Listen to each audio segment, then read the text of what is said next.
변호사님, 중대한 급성 심근경색증으로 보험금을 청구했다가 거절당한 사례들이 정말 많다고 하던데요. 그 이유가 뭘까요?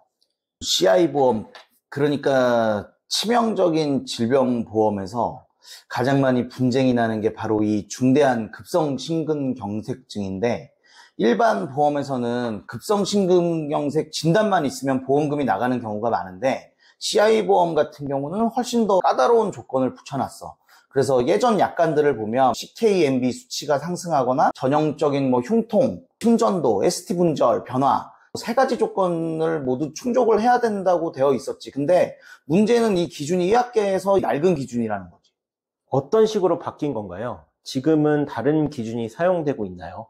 지금은 트로포닌 수치가 심근경색 진단의 핵심 지표야. 그 미국 심장학회, 유럽 심장학회, WHO, 그리고 우리나라의 대한심장학회, 이렇게 해서 모두 트로포닌 수치를 기준으로 급성 심근경색을 진단을 해. 그래서 병원에서는 환자가 가슴 통증을 호소하면 제일 먼저 트로포닌 검사를 해. 그래서 반면에 CKMB는 이제 민감도나 특이도가 좀 떨어져서 지금은 보조검사로만 쓰이고 있어. 그런데 보험사들은 아직도 CKMB를 기준으로 삼고 있는 건가요? 그렇지. 그게 문제야. 과거 약관에는 CKMB 수치 상승을 명시해 놨었거든. 그래서 지금도 그 기준만 들이대면서 지급을 거절을 하고 있는 거고.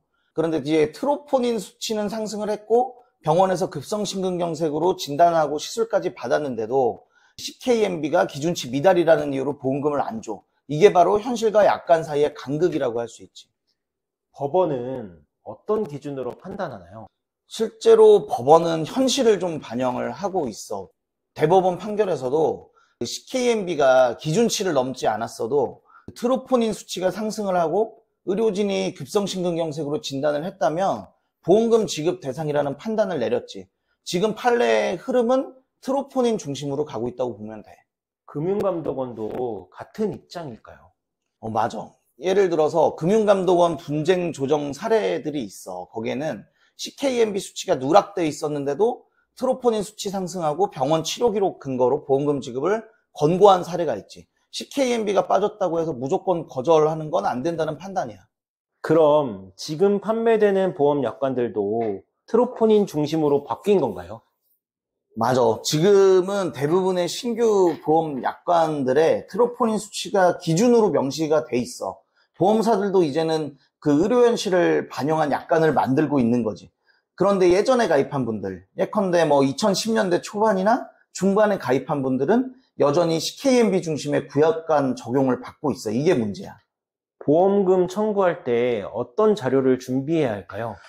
구체적으로 말하자면 트로포닌 검사 결과지, 그다음에 심전도 소견서, 그다음에 심초음파 결과, 응급실 입원 기록, 그다음에 스텐트 시술 기록 같은 게 필요하고, CKMB가 없으면 병원에서 CKMB 검사를 생략한 이유에 대한 의사 소견서도 함께 준비를 하면 좋지.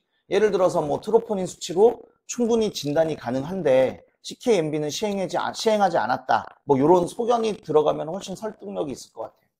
만약에 보험사가 보험금 지급을 거절하면 어떻게 해야 할까요? 첫 번째로 해야 될 일은 혼자서 대응하지 않는 게 제일 중요해. 분쟁이 생기면 많은 분들이 이제 금감원 분쟁 조정부터 신청을 하시는 걸로 아는데, 사실 가장 중요한 건 그 전에 전문가랑 상담을 먼저 해보는 게 중요하지. 왜냐면은 초기에 어떤 자료를 어떻게 제출하느냐가 분쟁의 흐름을 완전히 바꿔버릴 수가 있거든. 금감원 조정은 나중에 전문가가 좀 전략을 세워서 신청을 하는 게 훨씬 더 효율적이고. 일반인이 혼자 하기엔 어렵겠네요.